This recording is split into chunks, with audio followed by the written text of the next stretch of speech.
Boa tarde, pessoal. Tudo bom? Primeira coisa, estou morrendo de frio aqui, só que eu queria muito vir com a minha camisa da PyLadies, aí eu vou passar pelo frio só para ficar aqui me mostrando com a minha camisa da PyLadies. Então, vale a pena. Tá, como ela falou aí, todo mundo me conhece por Shima. Se você procurar por Felipe Ximenes, não vai achar ninguém na internet. Tudo que tem referente a mim geralmente é por Shima.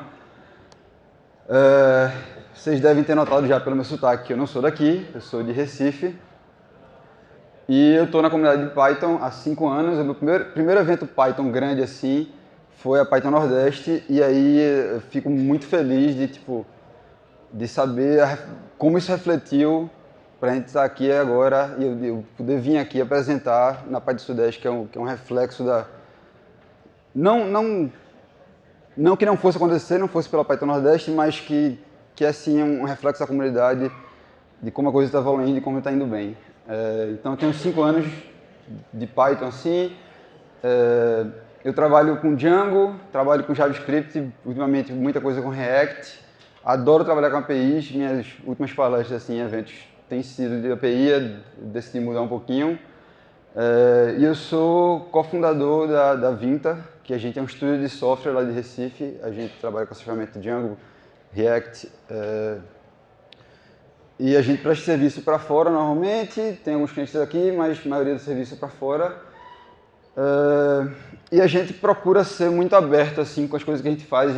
A comunidade ela faz parte da Vinta, tanto quanto a Vinta faz parte da comunidade.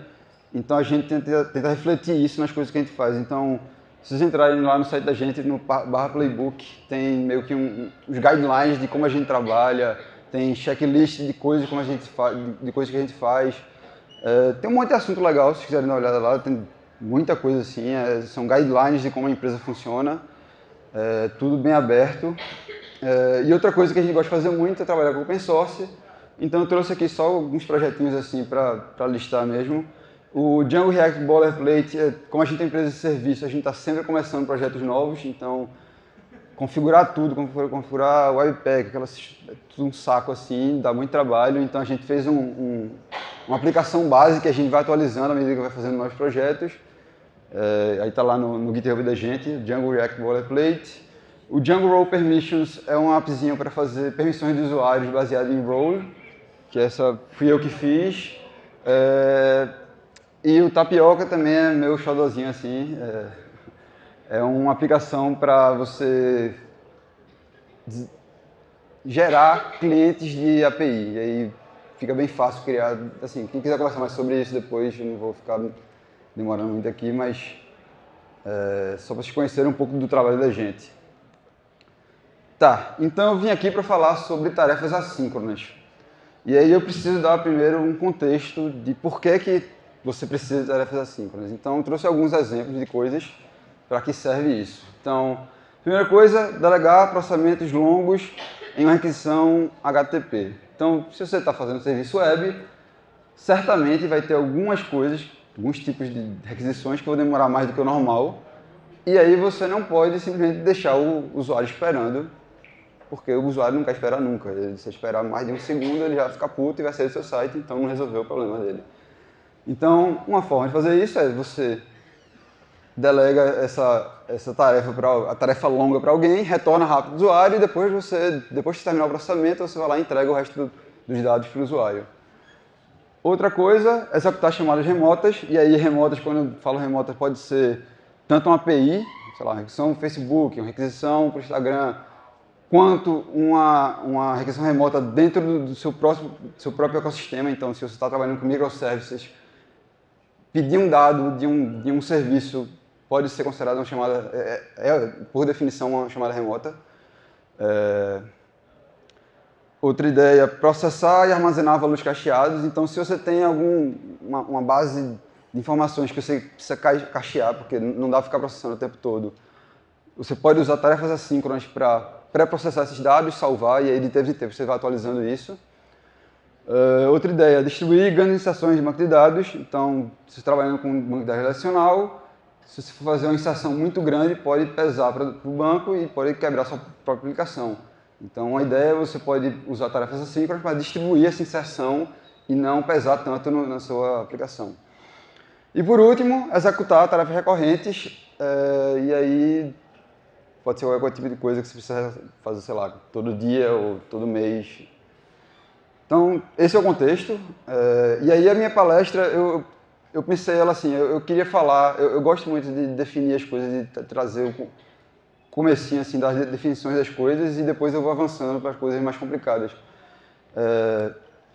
E aí eu queria desenvolver tipo, como é a arquitetura de um serviço de tarefas assíncronas. Então, a ideia inicial é, você tem um serviço que pode ser web, pode ser o que for, mas você tem uma maquinazinha aqui do lado de cá, e aí você tem, por algum motivo daqueles ali, você quer delegar uma tarefa para alguém. E aí você vai lá e manda essa tarefa. Só que essa arquitetura aí, ela funciona assim, por definição não tem nenhum problema com isso. Vai funcionar, a outra máquina vai rodar lá o que você precisar, pode armazenar o retorno onde ela quiser, não tem problema. Mas tem um problema, o que acontece quando você começa a escalar um dos lados, e aí pode ser qualquer um dos lados. Por exemplo, nesse caso aqui a gente tem sei lá, vamos supor, são 3 servidores web e um worker, um servidor que está delegando essas tarefas assíncronas. Tem alguns problemas aí, por exemplo, qual é a ordem que esse cara vai executar as tarefas? Tá ligado? Tem um monte de gente mandando tarefa o tempo todo, então qual é a ordem que ele executa?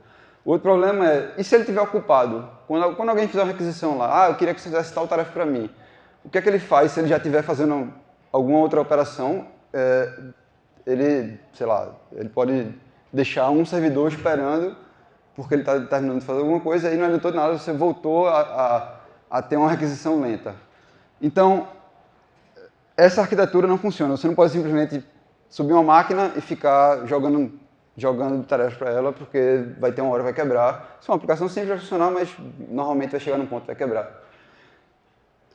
A boa notícia é que esse problema é um problema bem conhecido da computação e é relativamente simples de resolver.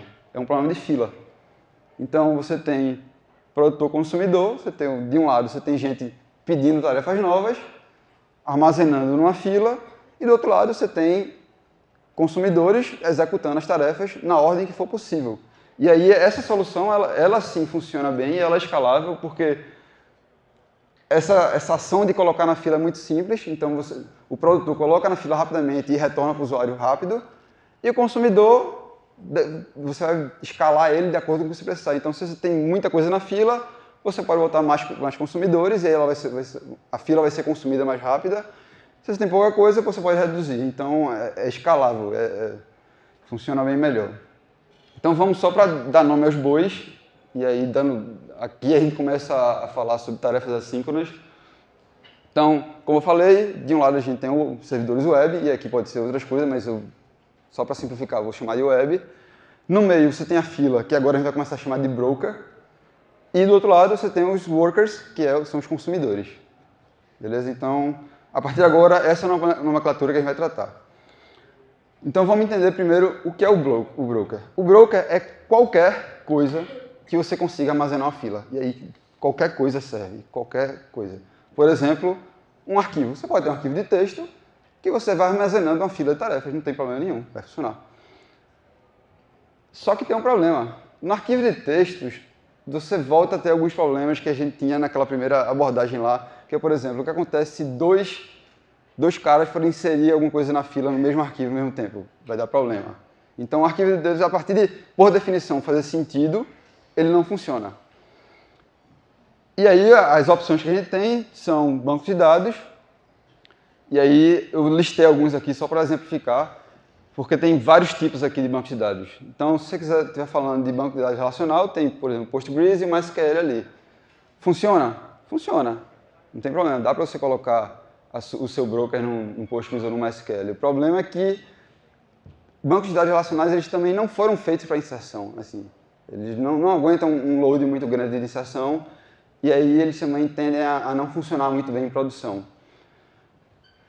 Outras opções, você pode usar um MongoDB, um Cassandra, que são NoSQLs, eles vão funcionar melhor, mas idealmente você vai procurar por soluções que foram feitas para armazenar filas ou para inserir e recolher valores rapidamente. Então, tem o Redis, o SQS, o Rabbit, e aí tem um monte de outras outros caras assim, que são Key Value Stores, no caso do Redis, ou serviços de fila, como o RabbitMQ, que são especializados nisso. Então, se você está olhando para esse tipo de problema, usa esses caras.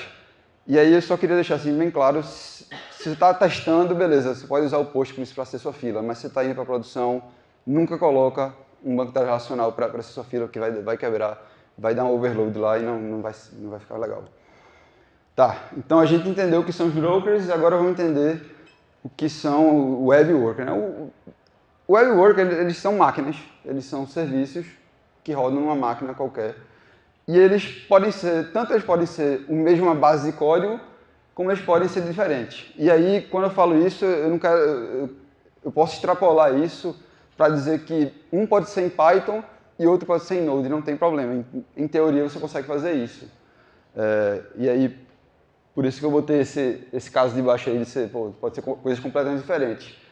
Mas, na maioria das vezes, a gente quer usar a mesma tecnologia nos dois, porque você quer reaproveitar as coisas que você tem. Você não quer ter que reimplementar duas funções em duas tecnologias diferentes, porque vai dar inconsistência em alguma hora. Então, é uma boa ideia você usar a mesma tecnologia. E aí, por causa disso, a gente acaba que toda vez que, assim, cada linguagem precisa ter o seu próprio serviço de tasks, e no Python não é diferente, tem um bocado de opções, um monte que eu nem sabia que existia antes de começar a fazer essa palestra. O Turicas falou do RQueue, tem o Hui, não sei falar o nome daquele, DjangoQueue. Bem, tem um bocado, mas o que a galera conhece e o mais popular e o que é o mais avançado é o Celery, então eu queria focar nele nessa palestra. Eu, para ser sincero, não tenho muita experiência nesses outros, mas eu sei que o Celery ele é o mais popular e ele funciona muito bem, e ele funciona para coisas complexas. Os outros, a maioria das vezes, o pouco que eu li sobre os outros é que eles resolvem um problema, mas eles tentam simplificar o Celery, porque a galera acha que o Celery é complicado. Eu não acho, eu acho que é bastante simples o seu Celery. Então vale a pena esse overhead, porque para mim é pequeno.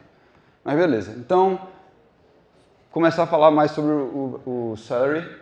Ele tem compatibilidade com esses caras aqui para serem brokers, então o RabbitMQ, o SQS, o Redis e o Zookeeper. O Zookeeper ele está no modo experimental, então assim, não aconselho usar. O SQS não tem suporte a tudo, e aí a gente fica sobra Redis e RabbitMQ. Por definição, idealmente, se você está fazendo um broker, o ideal é o RabbitMQ, porque ele foi feito para ser uma fila, mas o Redis funciona muito bem e, tipo, a galera do Redis dá suporte ao Celery. Então, tipo, não é só o Celery que está sempre se empenhando em fazer o Redis funcionar. O pessoal do Redis sabe a importância do Celery e eles dão manutenção também no código de conexão lá. Então, se for com Rabbit ou com Redis, os dois funcionam bem, pode ficar tranquilo. Então, vamos entender como é que funciona isso. Um pouquinho de código só para a gente entender. Então, você dá o pip-install Celery lá, você cria uma aplicação Celery, aquele appzinho lá, e aí eu vou ter esses conteúdos ali porque ali você passa um monte de configuração, por exemplo, endereço do broker, algumas outras configurações lá que eu vou desenvolver um pouquinho mais. E aí é bem simples, você quer fazer uma task, que você quer dizer que soma é para ser executado assincronamente, você faz como um decorator, @app.task, e aí soma ganha os poderes de ser uma task. E aí só chamando aqui, então você faz soma.delay, você passa os parâmetros, .get, dá o print e o resultado foi 9. Então o que aconteceu aqui, ele foi lá, sua aplicação mandou para a fila, o cara do worker consumiu a fila, processou o dado, entregou o resultado e imprimiu na tela. Então o processamento foi feito foi feito em outro processo. Se você estiver integrando com Django, é a mesma ideia. Então, por exemplo, aqui tem um modelo eventos, que eu peguei um evento, passei ali evento.id, e eu quero atualizar o número de participantes. Botei over 9,000, e aí ele foi lá e salvou. Um negócio para assim, se ligar aqui já é o seguinte. Percebam que eu podia ter passado eu podia ter passado diretamente o evento para lá, E na minha task, eu fazia só e.número participante igual a n e e.save. Só que não é uma boa ideia fazer isso. Por quê? Nesse processo de você dar o delay, de você mandar a task para a fila, ele precisa serializar os dados. E é conhecido, assim, o serializador de objetos de Python é o Pickle, e é conhecido que o Pickle tem falhas, e até falhas de segurança.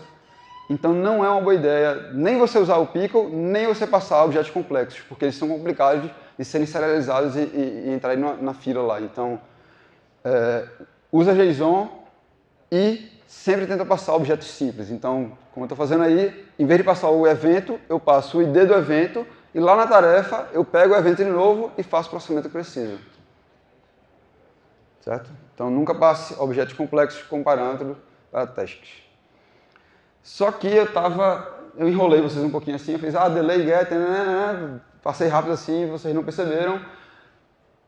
O que é, por que eu precisei chamar delay e depois esse get, né? O que é esse get? O get, ele é o cara que ele vai esperar o resultado. Como eu disse, a tarefa, o add, a soma aí, está sendo feita assincronamente. Então, se você fizer pronto delay, o servidor, o seu worker lá, vai pegar a task, vai executar e vai deixar para lá. Quando você faz o get, você está dizendo, olha, eu quero esperar que o worker termine o processamento e retorne o resultado. E aí sim você vai ter um número e não uma promessa, que é o delay retorna uma promessa, que aí, dentro dessa promessa você é capaz de acompanhar algumas coisas, tipo o status da tarefa, o ID da tarefa.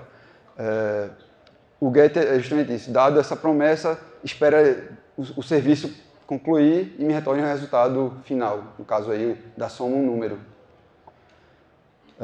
Então, só para ficar claro, você tem o seu serviço web que manda alguma coisa para o seu broker, coloca na fila, o worker pega a tarefa lá da fila, processa e joga no result backend, que aí já é outra coisa também que eu não tinha falado antes, que é esse cara que vai armazenar o resultado.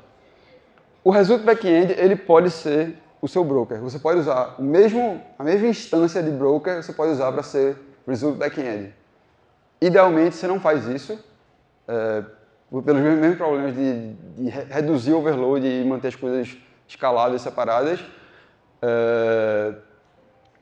Mas aí o Result Backend tem algumas vantagens sobre o broker, que ele não precisa de tanto acesso assim, então você pode usar outras tecnologias lá. Por exemplo, você pode colocar um banco de dados relacional no seu Result Backend, não é ideal, mas se a sua aplicação retorna pouca coisa, não vai ter problema, em geral é tranquilo. E o Celery, ele suporta muito mais Result Backends do que ele suporta brokers. Outra coisa que vocês podem notar aqui, que é no último passo, lá no 4, que aí eu botei dos dois lados, tanto o próprio worker, um outro worker pode pedir o resultado de um processamento, quanto o seu web pode pedir também, é que tem uma setinha para indo e voltando. Então, dependendo do Result Backend que você está usando, ou a coisa vai funcionar com polling, ou seja, o web vai ficar o tempo todo perguntando lá, já terminou? Já terminou? Já terminou? Se você estiver usando, por exemplo, um Redis, o Redis ele não precisa do polling, então o Redis ele vai comunicar para o web que a tarefa terminou, e aí o web não precisa ficar perguntando o tempo todo. Por isso que tem essa setinha aí, porque depende da tecnologia que você estiver usando no Result Backend, essa seta é para indo ou voltando. Tá. Uma coisa que você pode fazer, por exemplo, é chamar uma tarefa dentro da outra. Então, a gente tem lá soma, e tem soma todos, que recebe uma sequência de números, e vai somando 2 a 2. E aí eu tenho lá o ponto .get, então quer dizer que soma todos, apesar de ser uma tarefa, ela está sendo executada sincronamente, ela fica o tempo todo esperando o resultado da soma para poder somar o próximo número. Isso é um problema, isso não é legal. Nunca espere o resultado de uma task dentro de outra, porque senão você meio que você perde o sentido da task. Você torna ela síncrona, você fica dependendo, a ideia é que você paralise o máximo possível suas tasks, e se você fica esperando o resultado, você não está fazendo isso, você está perdendo tempo. Tem alguns problemas mais sérios que esse, e aí, na verdade, esse é o maior problema pelo qual você não deve fazer isso nunca, é que, por exemplo, se a task que você está esperando ela falhar, nesse caso, se a soma falhar, se por qualquer for motivo não rolar essa soma aí, o soma todo vai ficar esperando infinitamente pelo resultado de soma. E aí você vai ter um deadlock, acabou, vai parar tudo, então não faz isso. Inclusive, no Celery 4, que é a última versão, se você tentar fazer isso, ele não vai deixar. Nas versões anteriores, eu não sei se ele dava warning ou se ele simplesmente passava, mas na versão mais nova, ele vai dar um erro, vai dizer, ó, não, você não pode esperar por resultados dentro de uma tarefa. Tá. E aí agora a gente começa a explorar um pouquinho mais das capacidades do Celery. E aí tem esse métodozinho applyAsync que ele é a mesma coisa do delay, só que ele é mais poderoso. O delay é como se fosse um shortcut para o applyAsync. O applyAsync te dá um monte de outras funcionalidades que o delay não dá. Então, você continua passando parâmetros para a sua tarefa, e aí pode ser argumentos não nomeados e argumentos nomeados, como você quiser, mas ela te dá a possibilidade de fazer um countdown. Então você diz, ó, espera 20 segundos e aí depois tu executa essa task. Você pode colocar um ETA, que é tipo, execute tal hora de tal dia, você dá uma data lá e ele vai só executar nessa data. E você pode botar uma data de expiração. Então, expiração quer dizer que, tipo, se essa task não rodar até X momento, simplesmente ignore ela e não execute, deixa pra lá. E aí ele te dá, continuando explorando um pouco mais sobre do applyAsync, ele te dá algumas coisas que te permitem fazer um processamento mais interessante, que é, por exemplo, passar um callback. Então, nesse caso aí, eu chamo soma com 1 e 2, e eu digo, ó, quando você terminar a soma, chame soma de novo com 3. Isso é falta 10 ou... Caralho, muito mal. Tá, então... Desculpa.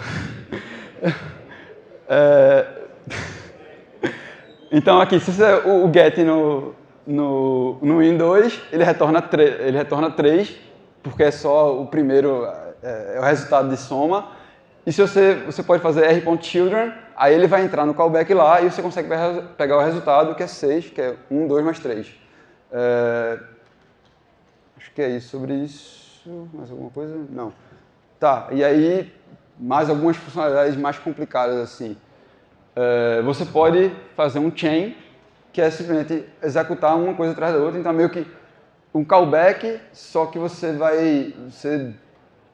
primeiro você pode botar mais do que um callback, você pode botar, encadear várias coisas assim, e quando ele der resultado, o resultado vai ser o valor final, certo? Então, ele somou com 2, esse ponto S aí quer dizer assinatura. Ponto S quer dizer que eu estou definindo como essa task é executada, mas eu não estou necessariamente executando ela. Nesse caso aqui, eu só executo a task quando eu chamo o C com um parênteses ali, aí é que ele manda a task.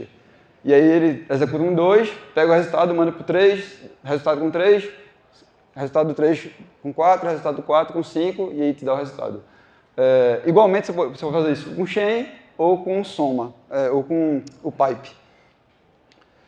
Outra coisa legal de tarefas periódicas, você pode fazer tarefas periódicas, então você define aí todo dia, toda segunda-feira, às 7h30 da manhã, execute X tarefa. Tem outra coisa legal que você pode fazer, no caso aí eu estou usando o cron tab, mas você pode usar, por exemplo, o Solar, e aí com o Solar você consegue dizer coisas do tipo, execute todos os dias quando o sol se pôr.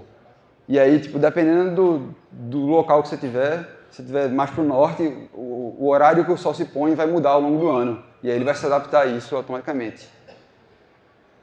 Tá, eu corri mais assim, porque na verdade, como usar Celery é fácil, tá ligado? Vocês viram, não tem nenhum mistério. Mas a parte interessante de tarefas assíncronas e a parte difícil é como lidar com falhas. E aí, falha, quando você fala de tarefas assíncronas, pode ser um bug no seu código, também pode ser uma falha na requisição externa. São os principais motivos pelo qual uma task pode falhar, certo?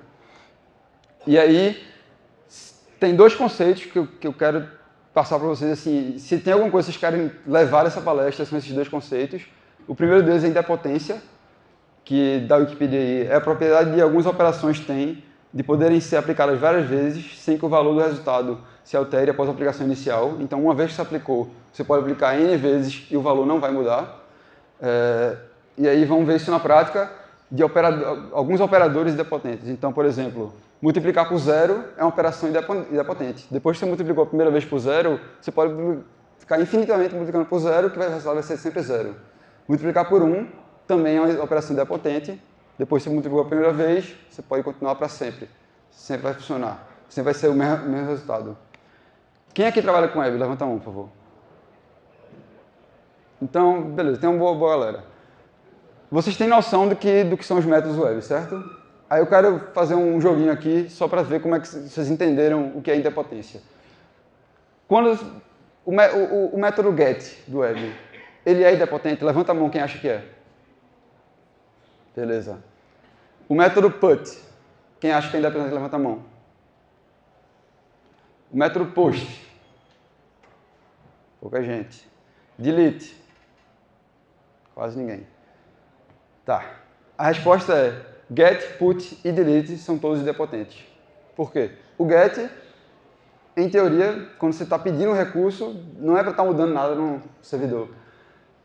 Então você pode pedir, depois que você pediu eventos/12, você pode pedir eventos/12 infinitas vezes que não vai mudar o estado do servidor. Do mesmo jeito que o put, se eu der um put para eventos/12 com o nome PyTodest, depois que eu atualizei o nome a primeira vez para PyTodest, eu posso ficar mandando atualizar infinitas vezes e o resultado vai ser sempre PyTodest. Não vou mudar o estado da aplicação. O delete, ele é mais controverso, tem gente que diz que ele é idempotente, tem gente que diz que não é. Eu considero, o post definitivamente não é, porque o post geralmente você usa para criar coisas no servidor. Então, você pode fazer uma primeira vez o post lá, criando com PyTodest, ele vai criar uma instância de PyTodest. Quando você fizer o próximo, ele vai criar outra instância. Então, ele está mudando o estado do servidor, ele não é uma operação idempotente. O outro conceito é o conceito de atomicidade. E aí, na Wikipedia, é uma operação ou conjunto de operações em uma base de dados ou em qualquer outro sistema computacional que deve ser executada completamente em caso de sucesso ou abortada completamente em caso de erro. E aí, um exemplo, nessa minha primeira teste aqui, a primeira coisa que eu faço é atualizar o estado do usuário. Eu boto lá como atualizado. Depois eu faço a requisição do Facebook e eu atualizo o nome. Se, por qualquer motivo, essa task falhar na hora de pegar os dados do Facebook, por exemplo, se o Facebook estiver fora do ar, essa task vai encerrar nesse momento aí, vai dar um erro, e o usuário vai ficar inconsistente, porque ele vai estar com o status atualizado, só que ele não está atualizado de verdade. Então, essa operação não foi atômica. Diferente nesse segundo exemplo aqui, que eu fiz primeiro a requisição do Facebook, verifiquei se o estado estava ok, e aí só depois eu atualizei as duas coisas. Então, se falhar, assim, o principal ponto de falha nesse caso aí é a requisição. Se falhar, ele vai falhar a task toda e aí vai deixar para lá. Não vai haver o dado não vai ficar inconsistente. Outro exemplo, outra forma de ser atômico é você fazer testes pequenas. Quanto menores suas testes, mais fácil de mantê-las atômicas. E aí eu vou ter um exemplo que não é exatamente atômico, porque mandar e-mail é bem difícil de fazer uma operação atômica como mandar e-mail, mas tipo, só para ficar como exemplo, nesse primeiro exemplo eu pego todos os usuários e mando todos os e-mails num for. No segundo caso, eu pego todos os usuários e crio tarefas para mandar os e-mails. Então fica mais fácil de controlar as coisas nessa segunda forma aí. E aí eu estou explicando tudo isso porque no final das contas eu quero falar sobre você retentar as testes. Então, tem esse parâmetrozinho bind, que dá o self, e aí você pode, caso uma teste falhe, você pode reexecutar ela. Então, por exemplo, aqui eu faço o get no Facebook, aqui eu estou usando Tapioca só para exemplificar. Se ele der um erro, tente de novo. Então, enquanto o Facebook estiver me retornando um erro, tente de novo, até conseguir. E aí eu coloquei um retry limit ali, então só quero que ele tente 4 vezes, depois disso eu quero que a teste quebre mesmo, deixe para lá. E o delay é quanto tempo eu quero que a task espere antes de ela ser tentada novamente. Outra ideia legal é a ideia de back-off, que é tipo, se eu estou fazendo uma requisição para o Facebook e o Facebook está down, não adianta eu fazer 10 requisições em 1 segundo, porque o Facebook não vai voltar, não vão subir o Facebook todo em 10 segundos. Então, uma boa ideia é você esperar exponencialmente para deixar que os serviços recuperem e aí sim você conseguir terminar de executar o que você queria. Então, o retry ele tem essa opção de countdown e aí se você fizer isso exponencial, você tem mais chance de sucesso. Outra ideia legal aí é a ideia de botar um fator uniforme, porque imagina o seguinte, você está mandando 1 milhão de tasks para pedir requisições no Facebook. E aí todas elas ficam retentando. Só que todas as que elas tentam de novo, elas tentam ao mesmo tempo. E aí tu vai dar um overload do caralho no Facebook e vai derrubar o Facebook de novo, assim. Claro, no Facebook não, mas se for outra coisa vai derrubar. Então, se tu coloca um fator randômico nesse back-off aí, tu garante que as tasks elas vão executar em momentos diferentes e tem menos chance de dar um problema de novo. Outra ideia legal é tu delimitar um tempo máximo para as tarefas. E aí tem dois conceitos. Um é o task time limit, que é tipo o hard deadline, tipo, depois que se a tarefa demorar 10 segundos, mate ela, deixe para lá. E tem o soft time limit, que é, olha, se ela demorou até 8 segundos, me avisa, e aí vem essa seção aí, o soft time limit exceeded, para me dar tempo para recuperar o que é que seja recuperar no seu contexto, e aí depois só que você vai matar a task de verdade, assim. Então, fale rápido e não trave para sempre. Outra coisa muito importante de tarefas assíncronas é você monitorar, porque diferente de uma interface web, não tem ninguém olhando o resultado. A aplicação não quebra para o usuário quando a sua task quebra. Então, você precisa monitorar isso muito perto. E aí, algumas ideias. A primeira delas, fazer login. Então, uso extensivo de login. Sempre, assim, o Celery já faz um login básico, mas é sempre bom você logar muito e tentar deixar muito claro, porque quando der erro, você ter um traceback lá do que aconteceu, e aí só ter cuidado para não expor dado importante nesse log. Outra coisa importante é, em caso de erro, grite, e aí isso quer dizer, se falhou, se quebrou, alguém tem que ser avisado, porque senão o negócio vai ficar lá quebrado e ninguém nunca vai ver. E aí você tem que usar serviços como Sentry, Opbit, porque esses caras, quando dão erro, eles vão lá, mandam mensagem no celular, manda uma mensagem no Slack e aí alguém vai ficar sabendo que houve um problema. Isso é extremamente importante. Outra forma de monitorar é usar o Celery Flower, que ele é uma aplicaçãozinha que ele faz um monitoramento em tempo real das suas tasks e tu consegue ver num gráficozinho o que é que está executando, o que é que foi bem sucedido, o que é que falhou. É bem legal. E por último, falar um pouquinho sobre teste de apuração, como é que você trabalha com isso no Celery. Tem esse parâmetro aí de configuração do Celery chamado Task Always Eager, que ela quer dizer que por mais que você chame delay ou apply async, as suas tasks vão ser executadas na mesma thread que você está, na mesma sequência, como se fosse sequencial. Então isso é bem legal para você, quando você está testando, você definir suas configurações de teste com isso aí, porque aí tu consegue simular como se as coisas estivessem acontecendo sequencialmente e ter mais controle sobre o teste. Então não precisa montar uma estrutura complicada para testar. Acabou? Acabou? Eita. Tá, então não vou falar disso não, vou só chegar aqui. Tem esse sitezinho aí que eu coloquei no ar, baseado no que eu estudei para fazer a palestra, o Celery Task Checklist, que é meio que um resumo dessa palestra, todos os conceitos que eu consegui definir assim, eu coloquei lá, e aí está disponível, é open source, quem quiser ter mais ideias de coisas para adicionar, fica à vontade, é muito bem-vindo. E é isso, eu tinha outras coisas a falar, mas é isso. Os slides estão aqui nesse link, meu Twitter está ali, e-mail, tudo ali. É isso, obrigado.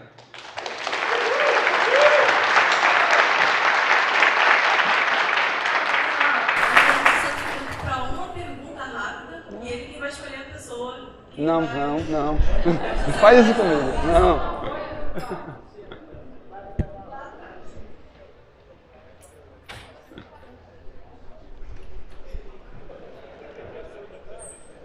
Alexandre, tudo bem?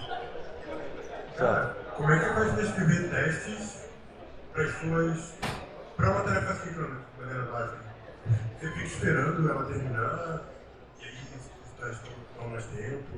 É justamente o always eager. Você define, na hora de testar, você usa o always eager, que aí ela vai ser, apesar de você chamar com delay no seu código, ela vai ser executada sincronamente junto com a aplicação. Então, tipo, esse código aí que eu coloquei, isso é lá do código fonte do Celery. Lá no apply async, se você tiver na configuração do seu Celery com always eager, ele em vez de usar o apply async, ele usa o apply, que é o mesmo método, a mesma assinatura do apply async, só que ele executa sincronamente. Mais alguma? Não? Vai, deixa. Eu vim lá de Pernambuco aí. Infelizmente, a gente está atrasado aí com os caras. Tá bom, valeu. Galera, só para avisar, no slide tem mais outros assuntos aqui que eu separei. Aí se quiserem olhar lá, fica à vontade. Ó, mas se você vai lá,